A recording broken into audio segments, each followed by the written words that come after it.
My life is in disarray right now. The background, it's messy. I'm currently DIYing my whole flat so that I can get out next year and that this is presentable and nice and everything's touched up for people, so it's been a lot. I'm pretty tired. Hello, welcome back to Witchin with Faith. This is going to be a shorter one, a less aesthetic one. There's probably not going to be much B-roll because again, it's not really, it's not about the physical today. So we're just gonna run with it, okay? This week we're gonna be talking about intentions and the energy you put into your work also go hand in hand, just like cleansing and protecting can do. So with intentions, right? They are kind of like the goalpost essentially for any working that you're doing, right? That's what you want to put in. If you think of the energy as like, okay. If you think of the energy as like the fuel, right? The intentions are kind of like the driver of the car or the car, right? In that you're powering that intention, you're empowering that thing that's gonna see you to that goalpost. So if you were to do any kind of working, so let's say you're doing a working for, let's say you're like me, you're looking to move home to somewhere with a garden so you can be outside. You're trying to do a working for a future home, right? You can put all of those correspondences and that energy together, and you might see some success from that, just as like a rippling out effect. What your intentions are going to do is give a focus point, that goalpost, for that energy and those components to sort of point themselves at, for that to have a direction in which to go. That's how I think the intentions kind of help lend their aid to your spell work or any kind of working you're doing. Because without the driver of that car, you could put a brick on the go pedal and it might drive somewhere, but it might not be where you want it to be or end up. So that's how your intentions can go. And there are a couple different ways that I know of that you can kind of set those intentions. Speaking them, I'm extra.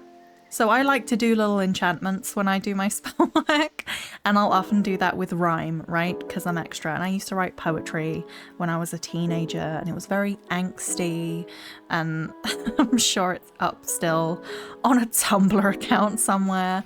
But I love the use of language in any workings that I do. So I like to work it into little enchantments and incantations that I might say as I go. And I will ask the components that I'm putting in to do specific work because most components, most herbs and things like that, they're going to have multiple different uses, and you can put them in, and again, you'll get some kind of vague good stuff come out of that. But if you ask for the specific things that you're looking for, I often find that that's quite helpful. So I like to ask for specific usage that I want out of any component to go into that spell work, and then at the end of that I'll do some little rhyming couplets of the intention that I want out of the spell. As I said, I'm extra. I've always been an extra person. So you don't have to do it that way. You don't have to put it in rhyming couplets, but it can be very helpful to just say these things out loud, your intention, what that goalpost should be.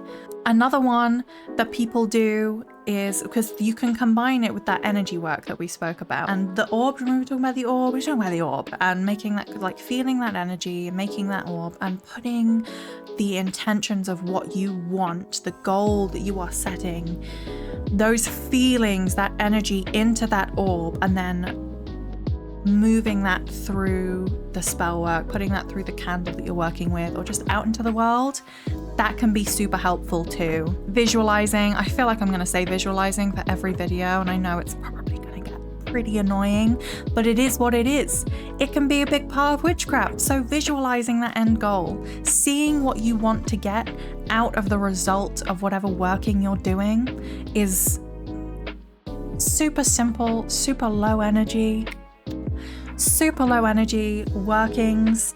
And if the visualization isn't something that works for you, because again, I know not all brains work that way, it can be hard, but maybe you don't want to say it aloud, you can just think those words or think the kind of intention that you're setting and feel that energy go into it, right? Because feeling these things, I think, is just as effective as visualization. Feeling the success that you might want to feel from that, or a sense of home, if we're going from the home example we were using earlier. Having that feeling and putting that into the working that you're doing, along with the energy, is gonna work wonders, I feel. And I don't just feel it, I know it. I know that is the case in what I have done myself. Another thing that I think is important to note within the realm of this as well is the way that you frame those intentions can have a great effect. And I think it's something that's quite often spoken about with things like manifestation, but framing it in a specific way might help a lot more than a different way. So for example, let's say there's two different frameworks. The first framework is, I want a future home where I can be outside and have a garden. So there's your first framework. Let's look at a second framework that is more akin to, in my future home, I am outside in a garden, I am happy. I think the first one leans into the wanting more than it does the actual goal, that end post. And so framing things, framing those intentions or manifestations or whatever you want to use there, framing it in a specific way can also lend aid to how those intentions or those manifestations are going to work out. I think it's also important to be specific in those intentions, right? The more specific, the better. The more direction you can give to your workings, the more likely you're going to hit those targets, right? And I think a way of doing this is by assessing current situation, noting down everything that is true of yourself now, and assessing the goalpost situation, everything that you would want to be true from that goalpost, and spotting the difference essentially, and using those differences to create the kind of pathway that you want. Noting all the things that you would need to be different in that goalpost to be able to give your spell work that direction. And as I said, the more specific, the better. So you could say something like, in my future home, I have a garden, I can be outside. Or you could say, in my future home, I am safe and supported. I feel comfortable being outside in my garden and in the world around me. And the more specific that you can get, the better that outcome can be for you. I feel like setting intentions is something that is spoken about a lot, and you get a lot of intention is everything conversations happening.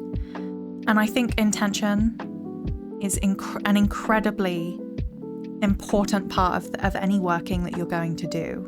But it is one part in an intricate series of parts that come together to make something really work. Also, you don't have to say your intentions out loud. I like to, or I like to whisper them, because I like to make use of kind of like the expelling of energy in that way. I like whispering to mine.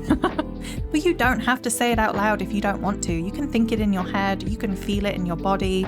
Really just do what works for you and what works for your craft. Make the craft work for you and not the other way around.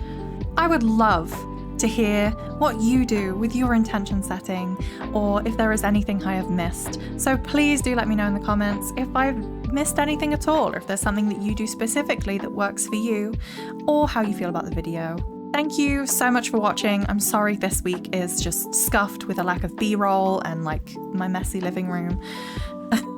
Next year, I'm gonna have a lovely space. It's gonna be fabulous. Thank you so much for watching. Stay familiar, and I will see you in the next one.